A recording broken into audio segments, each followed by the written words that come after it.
Hey everyone, so for this video, this is quite a common question I get asked, and a lot of the things I'll cover in this are things that I wish I'd known before I started in affiliate marketing, or just blogging in general. So it's that question of, when you're starting in affiliate marketing, are you better off starting a blog from scratch? Or are you better buying something that's already making money, or at least getting a little bit of traffic and taking things from there? So I'm going to cover both those angles, and then we'll look at a way that I use that works really well. It's talked a lot about in the SEO community and in digital marketing circles, but if you're not very clued up on affiliate marketing and blogging and sites and stuff like that, then it might be something that you're not too familiar with, so we'll cover that as well. So I'm not against starting a site from scratch, and I'm also not against buying one that's already making money. At the point I'm at now, it's rare that I would be starting my own site from scratch, using the revenue that I get from my agency and consultancy projects and things like that. I put that into buying sites that are already making a little bit. At this point that I'm at now, I'm buying sites where I'm interested in the subjects. I think that's the biggest thing. Is it's going to be very hard for you to be motivated, even just to put the research in. You know, even if you're not writing the content, if you're just passing that on to a white label site or something like that, it's going to be quite hard to find that motivation 6 months down the line, unless you've got someone looking after it for you. So yeah, so where I'm at is buying sites that I'm interested in that are already making money, and if I do see a gap, or if I do find a set of keywords that I think have got really good growth potential and no one's blogging about it, no one's got sites about it, then I would start my own site, but you know, it's rare at this point that I do that. Okay, cool. So the first one that we're going to talk about is buying sites that already exist, buying sites that already make money. So, you know, that's pretty much that point there, that the main one is you're buying the site, it's proven concept, and it's already making a little bit. So you can also just buy sites that only have traffic and they're not making any money, but you buy them on the potential that they've got to make money. So for example, the guys over at Income School recently sold off a load of their sites. The majority weren't actually making money, but they were getting, you know, tens of thousands of organic visits a month. So obviously it's just a case of flicking a switch with affiliate links or ads or, you know, whatever it is. So, you know, if you are in the market of buying a site, don't discount something that isn't making money. I think obviously the biggest thing is sustain traffic over a period of time, and then making sure you do your own research. You know, I use tools like Ahrefs and stuff like that. But yeah, don't discount it just because it's not making any money. And generally when you buy a site anyway, it usually will be making something. I think unless you're buying from, you know, the Income School guys or people that are quite trusted in the industry, you're probably better off opting for both. So a site with traffic and some form of revenue, and it will just make it easier for you as well then, because you've got that site out the box, it's already making a bit of money. So another big point on buying a site that's already established, already making something, is that site will more than likely have its own authority. So it's probably already going to have links pointing to it. It's clearly favoured by search engines if it's getting traffic. So my point on doing your own checks is just to check that it isn't propped up by a load of shit. So obviously do your own checks, or just hire someone for a couple of hours just to check over something before you make a purchase. It's often worth just paying that little bit extra, even for peace of mind, just to make sure that what you're buying is what the seller says it is. And obviously as well, if you've got the tools, you can then benchmark where that site's at as well. So you know, you can benchmark the current rankings, current keyword positions, and then also using those tools, you'll then know where to take the site as well. So I think what I'm going to do is probably buy a site in the next few months and do a screen share of how I go over that process, so of vetting a site to make sure it is what the seller says it is. So places that you can go that you're not going to get ripped off or have to deal with dodgy sellers. And then also the tools that I use and the strategies that I use to kind of not only benchmark, but then also to put together a 6 to 12 month plan of where I'm going to take those sites before I then flip them. So go through all that as well. I'm still in two minds about showing my current affiliate sites, just because I've been speaking to other affiliate site owners. They've been experiencing a fair bit of negative SEO when they've been showing the sites publicly, so we'll see on that one. But I think it's probably more beneficial if I go through the steps of buying one and growing that then, because it's all out and open from the start, and then together we can monitor the progress and see how that grows from there. So the downsides of buying a site that's already established, obviously the biggest one is the cost. So generally you're looking at between 25 and 30 times the monthly revenue that the site makes. So personally, I've been really lucky in the sites that I have bought. I bought them for really cheap based on their growth potential, and I've been able to grow them quite significantly. So for instance, I bought a site a year ago for $600 and it was making a couple of dollars a month, but it had really good links coming into it. And it had really solid authority.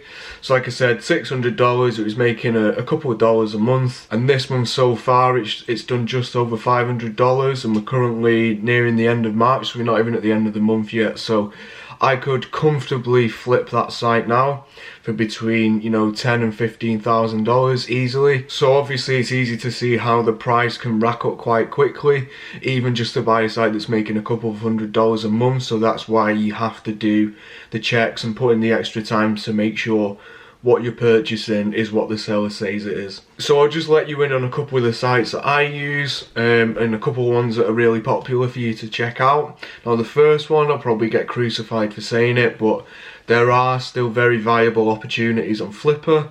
That's where I got this site that I've now got to over $500 a month. But that's not always the case with them. So unless you know what you're looking for on that site, then I'd probably opt for something a little more reputable, a site that you're probably going to be buying websites that are a little bit more expensive, but you've got people in the background that have already done the checks, and that's also what you're paying for as well. So Motion Invest is quite a recent site that's come out.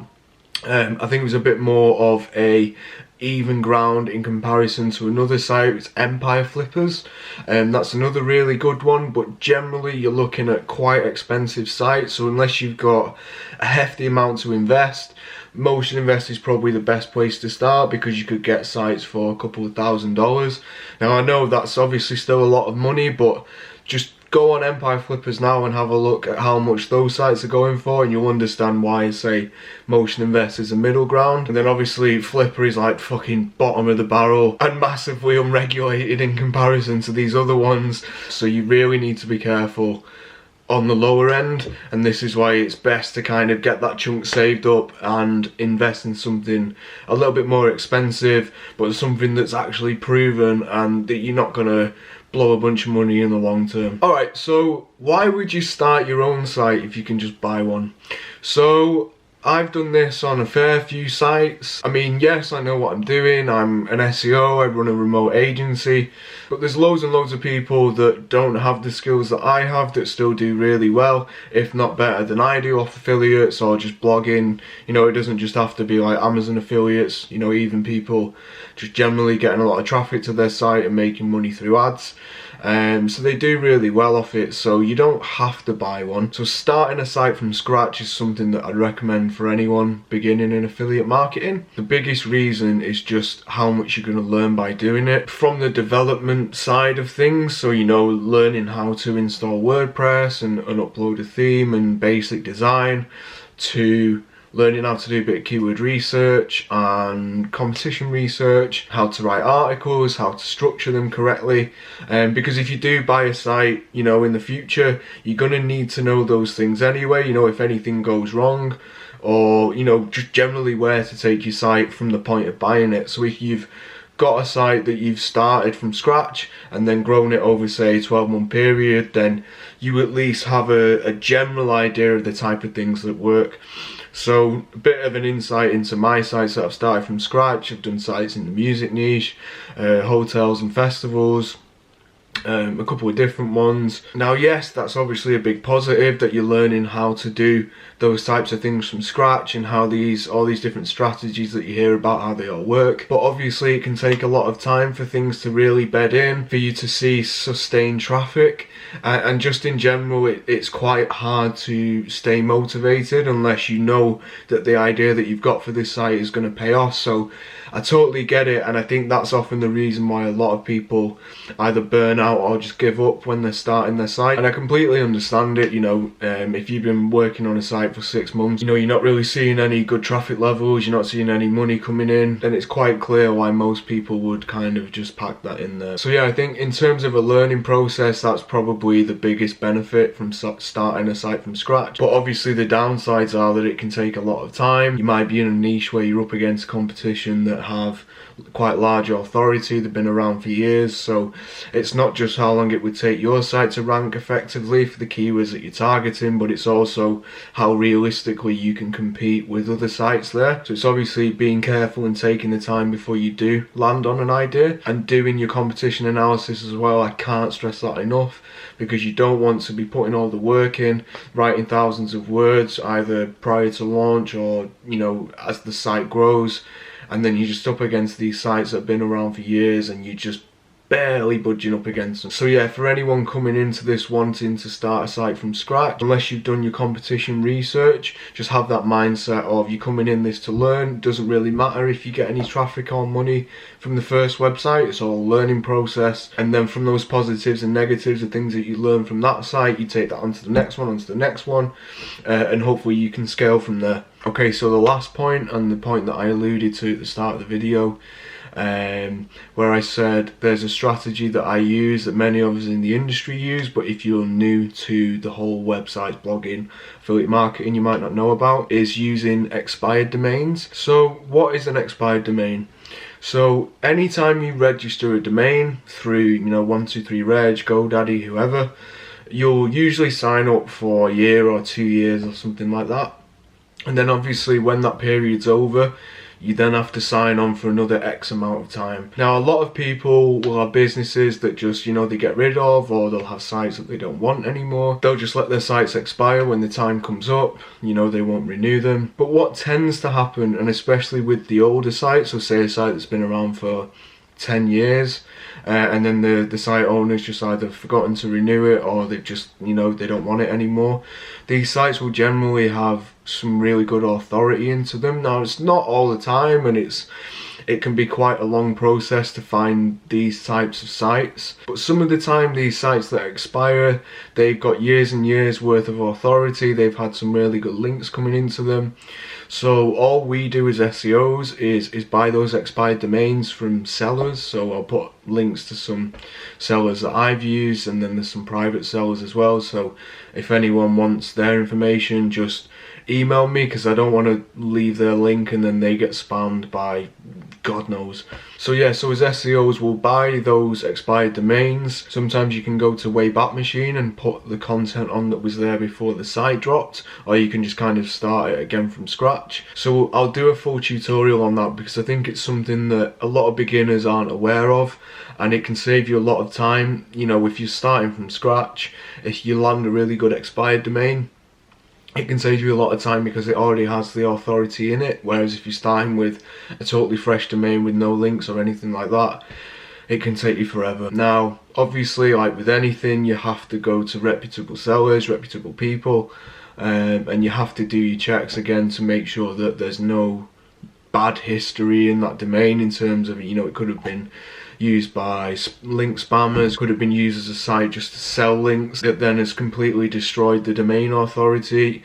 So this is why you do those checks in Wayback Machine and using different tools and things like that, but we can go through that anyway. But also, it's often a lot cheaper than buying a site, you know, that's already up there with traffic and making money. Now, unless you're getting that expired domain, scraping all the old content, putting it back on there, and then shoving your affiliate links in, which I wouldn't recommend doing anyway, then obviously the downside here is you're not having a site that's got any content with it, you know, compared to if you bought a site that's already got traffic and making money or whatever. But it's a lot cheaper than buying the site that's already got all the content and everything else. So obviously you're going to need a content budget, or you're going to need the time to write it yourself. But you know, you could generally find a really good expired domain for a couple of £100, a couple of $100, whereas buying that site that's already making money might cost you a couple of thousands. So it's just all about, you know, doing your checks again and kind of knowing what to look for, and having that process in place. It all comes down to having that process, having that strategy, and having the data to justify why you're doing what you're doing. So affiliate marketing and blogging or starting a website or anything like that shouldn't be a case of just fuck it, let's just see how it goes. You know, the more data you can get and the more of a process you can put in place, then the more likely you're actually going to get the results that you're looking for. So yeah, if there's anything I've missed in this, you got any questions, drop me a comment. If anyone's got any sites they want me to look at, just drop me an email or drop those in a comment. Anything I've not covered, I'm sure I can in another video. And like I keep saying with all these future ones as well, I'm just going to try to do these videos that help beginners out, because I didn't know where to start in all of this, and it's actually crazy the money that you can earn in affiliate marketing and blogging in general. So I think it's certainly something that everybody with a laptop and an internet connection should be giving a go. You know, you never know where these things might lead to. So yeah, that's enough of me going on for today. Like I said, any questions, just drop me a comment, give me a shout. Cheers guys.